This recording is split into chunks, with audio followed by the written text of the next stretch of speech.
Lena Marquez had always believed that silence was a kind of armor. For years, she'd survived in corporate rooms by speaking only when her words carried undeniable weight. It was her quiet precision that made her invaluable, no wasted commentary, no fumbling speculation, just insight delivered with the clean edge of a blade. People remembered her not because she fought for attention, but because, when she finally spoke, her words could redirect an entire strategy. But that silence, that calm, had a cost. It made her invisible to men like Terence Calloway. Terence wasn't the kind of executive who built anything. He inherited power like some people inherit bad furniture, without taste or effort. To him, the office was theater, and his favorite role was that of the charismatic leader who thrived on humiliation disguised as humor. He was the type who confused cruelty for wit, who believed the sound of people laughing, even uncomfortably, proved he was in control. The night it all began, Lena found herself seated at a long mahogany table in the private dining hall of the Parkview Hotel. The room smelled faintly of oak and overseasoned steak, the kind of corporate dinner meant less for eating and more for displaying hierarchy. Around her sat senior managers, clients, and of course, Terence at the head of the table, his wine glass always a little too full, his voice always a little too loud. Lena wasn't meant to speak that evening. She was there as the quiet operations strategist, the woman who ensured Terence's empty promises actually had substance behind them. But Terence wasn't interested in substance. He was interested in spectacle.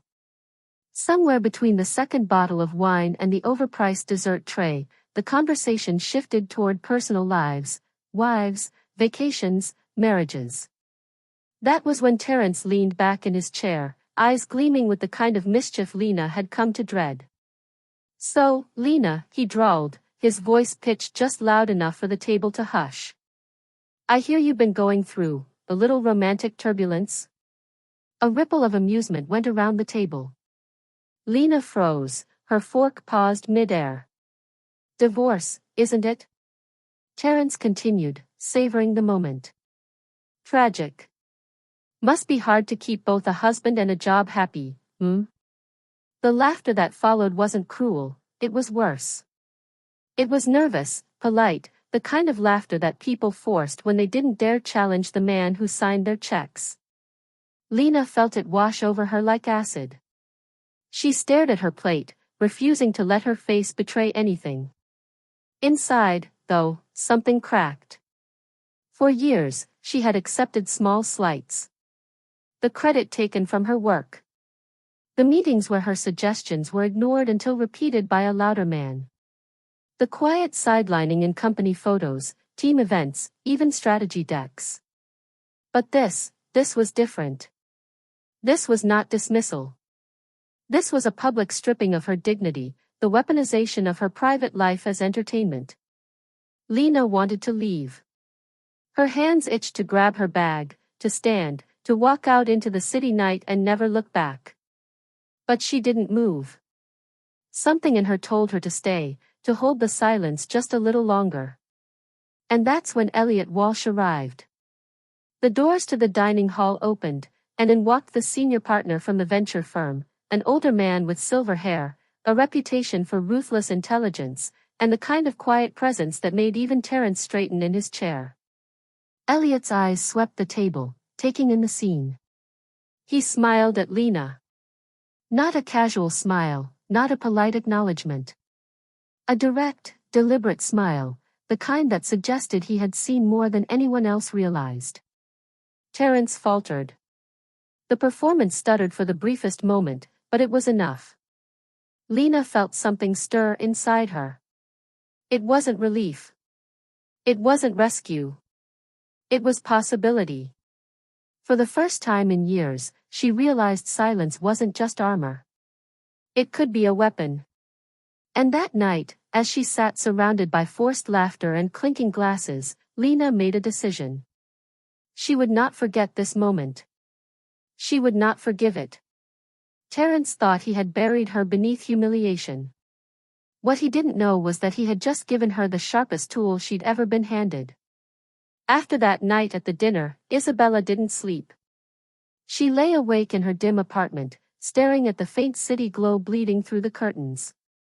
Terence's words kept replaying in her mind, not because of the sting, they had been cruel, yes, but because of how many people had watched it happen. Colleagues who owed her for deadlines she'd saved. Peers who had leaned on her for solutions they could never find themselves.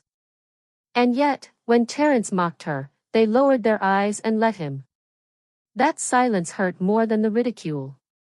By morning, her body was drained, but her mind was sharp. She knew something had shifted, the office would never look at her the same way again. Not as the quiet backbone of Whitmore Tech, but as the woman publicly diminished by its leader. And that, in its own way, made her dangerous, because she no longer had anything to lose. The office that week was buzzing with artificial energy. Terence strutted through the halls with a grin that was half smugness, half performance. He had humiliated Isabella, and in his mind, that meant dominance had been re-established. But under the surface, things were not as solid as Terence believed. Whitmore Tech's new push into Vision X, the flashy project Terence championed, was crumbling. Investors were skeptical, deadlines slipped, and costs ballooned. And while Terence loved to posture about the future of the company, he had been quietly hiding the failures, massaging reports, and pressuring managers into silence. It was Valencia who first noticed the cracks. She worked late one evening, combing through old presentations, when she realized the same progress updates had been recycled across 3 different investor decks. It wasn't a mistake, it was manipulation. The next day, she pulled Isabella aside in the break room. "You should see this," she whispered, sliding her laptop toward her. Isabella leaned in. The patterns were obvious once seen. Duplicate slides, falsified charts, and language copied word for word. Valencia's expression was tight with fear. "He's been lying to everyone. If this gets out, it could tank the company." Isabella studied the screen. In the past, she might have urged caution, warned Valencia not to get involved. But now, she simply nodded. "Send it to me." Meanwhile, Dexter had his own suspicions. A former financial analyst with a knack for details, he had noticed oddities in procurement invoices, vendors that didn't exist, payments routed through third parties. At first, he dismissed it as sloppy bookkeeping. But when he saw Valencia and Isabella whispering, something clicked. One night, over coffee at a quiet cafe, Dexter slid a folder across the table. "I think I know where the money's going." Inside were printouts, highlighting inflated expenses and contracts awarded to shell companies. It was all signed off under Terence's approval. Isabella didn't flinch. She only asked one question. "Can you prove it?" Dexter nodded. "Give me 2 weeks." The final piece came from Lumi, the cybersecurity engineer Terence had always underestimated. She was quiet, almost invisible in the office, but she saw everything that passed through the company's networks. With a few keystrokes, Lumi could trace Terence's late-night edits to confidential files, his panicked deletions, his encrypted messages to off-the-record consultants. One afternoon, she approached Isabella in the stairwell, speaking barely above a whisper. "I have access to something," Lumi said, her fingers tightening on the rail. "But if I share it, I can't take it back." Isabella met her gaze. "Then don't think of it as sharing. Think of it as protecting yourself." Lumi hesitated, then handed over a flash drive. "This has his personal directives, the instructions he gave to falsify data. If the board ever sees this, it's over." By the end of that month, Isabella had a small arsenal, falsified investor decks, fraudulent invoices, manipulated directives. None of it gathered through malice. Each piece had been handed to her by people who were tired of Terence's reckless grip on the company. And yet, Isabella was careful. She didn't strike. Not yet. Because the one thing she understood better than anyone else was timing. She remembered Elliot Walsh's calm voice at the dinner table, the quiet authority that had made even Terence stumble. Elliot wasn't just another investor, he was the kind of man who could topple Terence with a single statement. So Isabella waited. She built her case, brick by brick, quietly becoming the center of gravity among her colleagues. Terence thought he had crushed her.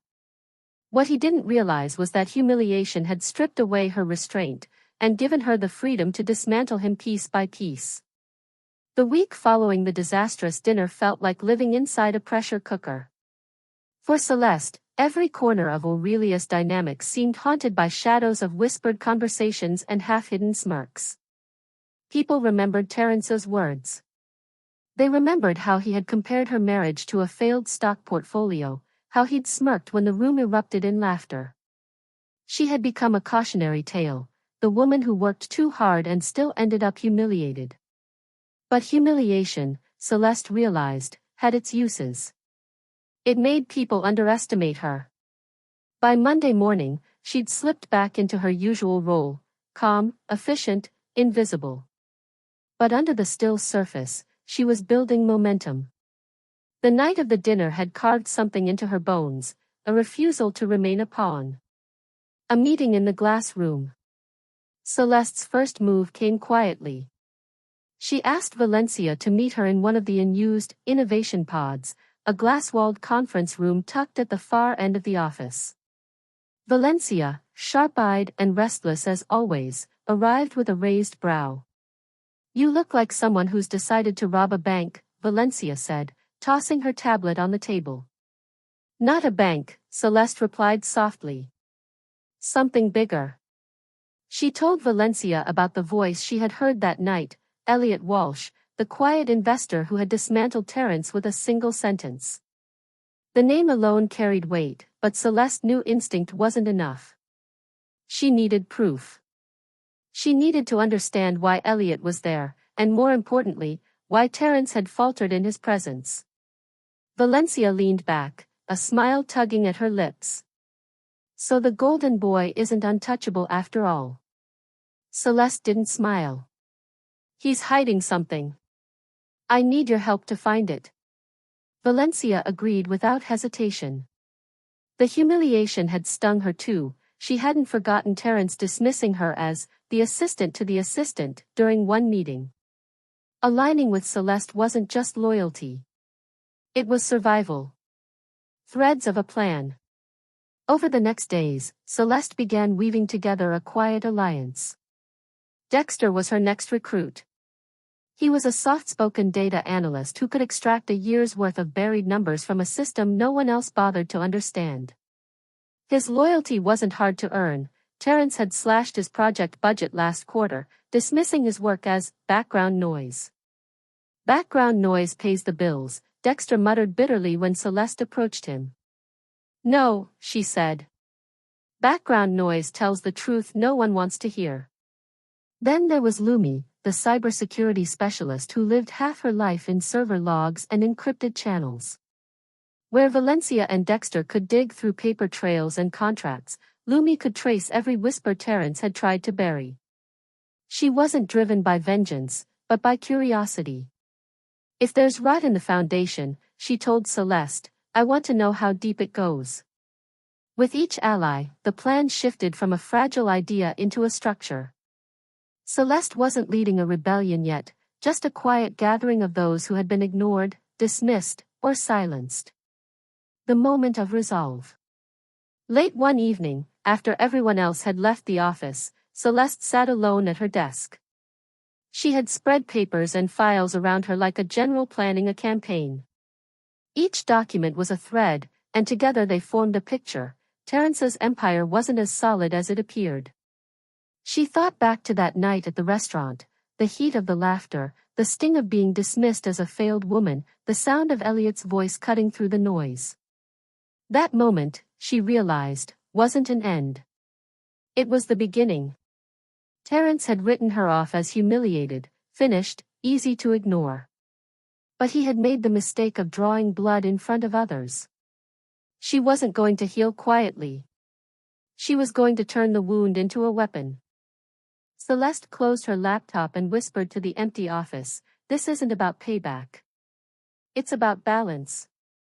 But deep down, she knew it was about something more. She wasn't just going to expose Terrence. She was going to make sure that when he fell, he would never get back up again. The boardroom of Sterling Dynamics was a fortress of glass and steel, perched on the 23rd floor with a sweeping view of the skyline. It was the kind of room designed to intimidate: long polished mahogany table, leather-backed chairs, and walls adorned with abstract art that whispered of wealth and exclusivity.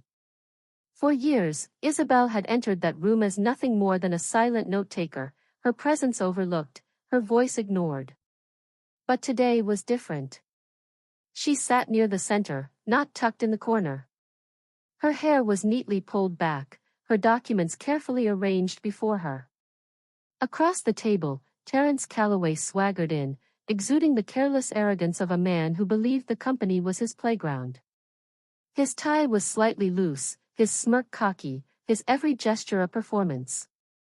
"Ladies and gentlemen," he began, his voice booming with false confidence, "I've called this meeting to unveil the next phase of our expansion strategy. Sterling Dynamics is on the verge of greatness, and he paused for dramatic effect, will be the one to lead us into this future." Isabel glanced at Valencia, Dexter, and Harper, seated discreetly further down the table. Each of them gave her the faintest nod, their expressions calm but charged with anticipation. Everything was ready. The documents, the evidence, the hidden recordings. And most importantly, the ally waiting in the wings, Elliot Walsh. Terence launched into a slick presentation filled with grand promises and flashy slides. He spoke of acquisitions, of partnerships, of markets ripe for disruption.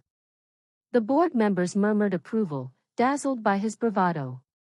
They didn't see the cracks beneath the polish, the mismanaged contracts, the falsified reports, the hollow foundation of his vision. Isabel let him bask in his performance. Let him climb higher on his self-made pedestal. When he concluded with a flourish, he leaned back in his chair, clearly expecting applause. Instead, Isabel rose slowly, a quiet authority radiating from her posture. She gathered her documents and set them neatly in the center of the table. "With all due respect, Terence," she said, her voice calm yet firm, "before this board makes any decisions based on your proposal, there are some facts they deserve to see." The room stilled. Terence's smirk faltered. "Facts," he scoffed, though his tone carried a tremor. "And who exactly are you two?" "I am the person who has documented your actions for the last 8 months," Isabel cut in smoothly. "Every false projection. Every mishandled contract. Every instance where you undermined this company's integrity for your own gain." Gasps rippled through the room. She opened the first folder and slid copies across the table, the rustle of paper unnervingly loud in the silence. Charts, emails, financial records, all meticulously organized. Dexter's forensic analysis highlighted manipulated numbers. Valencia's recordings provided undeniable proof of discriminatory remarks and careless disclosures. Harper's research revealed a pattern of neglected compliance that could draw regulatory wrath. Board members leaned in, their expressions shifting from curiosity to shock to anger. Terence's face reddened, his jaw tightening. "This is outrageous," he snapped. "These are fabrications, slander." Before he could finish, Isabel clicked a small device. A voice crackled to life in the room, Terence's voice, recorded without his knowledge. "Isabel? She's harmless. Let her sit in her corner with her little notes. She's lucky I even let her stay in this department. People like her aren't cut out for leadership." The words hung in the air like poison. A heavy silence fell, broken only by the steady hum of the city outside the glass walls. Then, another voice joined the room, not from a recording, but live. "Interesting choice of words, Terence." The screen at the end of the table flickered to life. Elliot Walsh appeared, seated in his own sleek office, his presence commanding even through a video feed. Board members straightened in their chairs. Elliot Walsh was no ordinary guest. He was a heavyweight investor, a man whose opinion could shift the balance of power overnight. "I've been briefed on Sterling Dynamics operations," Elliot continued, his eyes narrowing at Terence. "And Isabel Chen has shown me things I find deeply concerning." Terence blustered. "You can't just, this is." But Elliot's voice cut through him like steel. "Save it. What I see is a pattern of reckless mismanagement. And thanks to Isabel's diligence, I also see who's been keeping this company afloat while you played at being a visionary." All eyes turned to Isabel. For the first time, she didn't shrink under the attention. She met Elliot's gaze, then glanced around the table, her voice steady. "The choice is yours," she said quietly. "Continue down a path of deception and collapse, or acknowledge the truth and rebuild with integrity." The weight of her words lingered. Terence sat frozen, fury etched into his face, but the board members no longer looked at him as a leader. They looked at him as a liability. And Isabel, once invisible, now held the floor. The night before everything collapsed, Cassandra Hartley sat alone at her kitchen table, a single lamp casting a warm pool of light across the papers in front of her. For months, she had played her part with quiet precision, never raising her voice, never showing her hand. But now the final piece of her plan was ready. On the top of the stack was the document that had been hiding in plain sight all along, a continuity clause buried deep in the company's original client contracts. Years ago, when she had written those contracts herself, Cassandra had inserted a line that tied several of Graybridge's most lucrative accounts directly to her continued oversight. A key person provision, bland in wording, but devastating in effect. Without her approval and signature, those accounts were voidable. The company's leadership, blinded by ego and obsessed with appearances, had never noticed it. Tomorrow, they would. The conference room was buzzing when she walked in, her heels echoing against the marble floor. The executives were already gathered, smug faces lit by the confidence of people who believed they were untouchable. At the head of the table sat Adrian Locke, the newly installed CEO, his tie loosened just enough to suggest false humility. "Ah, Cassandra," he said smoothly, as though she were late to her own trial. "Glad you could make it. Let's get this wrapped up quickly, we have bigger things to discuss." She didn't sit immediately. Instead, she placed her leather folder on the table, letting it rest there like a weapon not yet drawn. "Bigger things," she repeated, her voice calm. "Yes, I imagine you do." Adrian gestured for her to sit. "As you know, your division is being restructured. We appreciate your years of service, but we're moving in a new direction. The industry is evolving, and frankly, we need people who can adapt." The other executives nodded like obedient choir members. None of them dared meet her eyes. Cassandra finally lowered herself into the chair, her movements deliberate, her expression unreadable. She let the silence stretch, just enough to unsettle them. Then she opened the folder. The document. "I anticipated this," she said, sliding the first page across the table. Adrian picked it up with a smirk, but as his eyes scanned the lines, the smirk faltered. "What is this?" he asked, though the panic in his voice betrayed that he already knew. "It's your contracts," Cassandra said smoothly. "The ones you've been so eager to parade in front of investors. You see, those contracts aren't tied to Graybridge. They're tied to me. As long as I am employed here, they stand. The moment I'm terminated, every client you've been bragging about is free to walk." A cold hush fell over the room. Adrian's jaw tightened. "That's absurd. No one would leave over loyalty." Cassandra cut him off. "You don't understand those clients the way I do. I built those relationships. I negotiated their trust. And I also happen to know they've been waiting for an excuse to leave. You've taken their patience for granted, Adrian. I've given them a choice. When I walk out that door, they walk with me. She leaned back, folding her hands neatly in her lap. Unless, of course, you'd prefer to renegotiate the terms of my departure. The collapse. For the first time since his appointment, Adrian Locke had no script. His lieutenants shifted uncomfortably, suddenly aware that the empire they had been so eager to claim rested on foundations Cassandra had quietly cemented years ago. You think you can blackmail us? He hissed. Cassandra's eyes softened, almost pitying. No, Adrian. I don't need to blackmail you. I'm simply pointing out reality. The choice isn't mine, it's yours. Do you let me go and watch your biggest accounts vanish?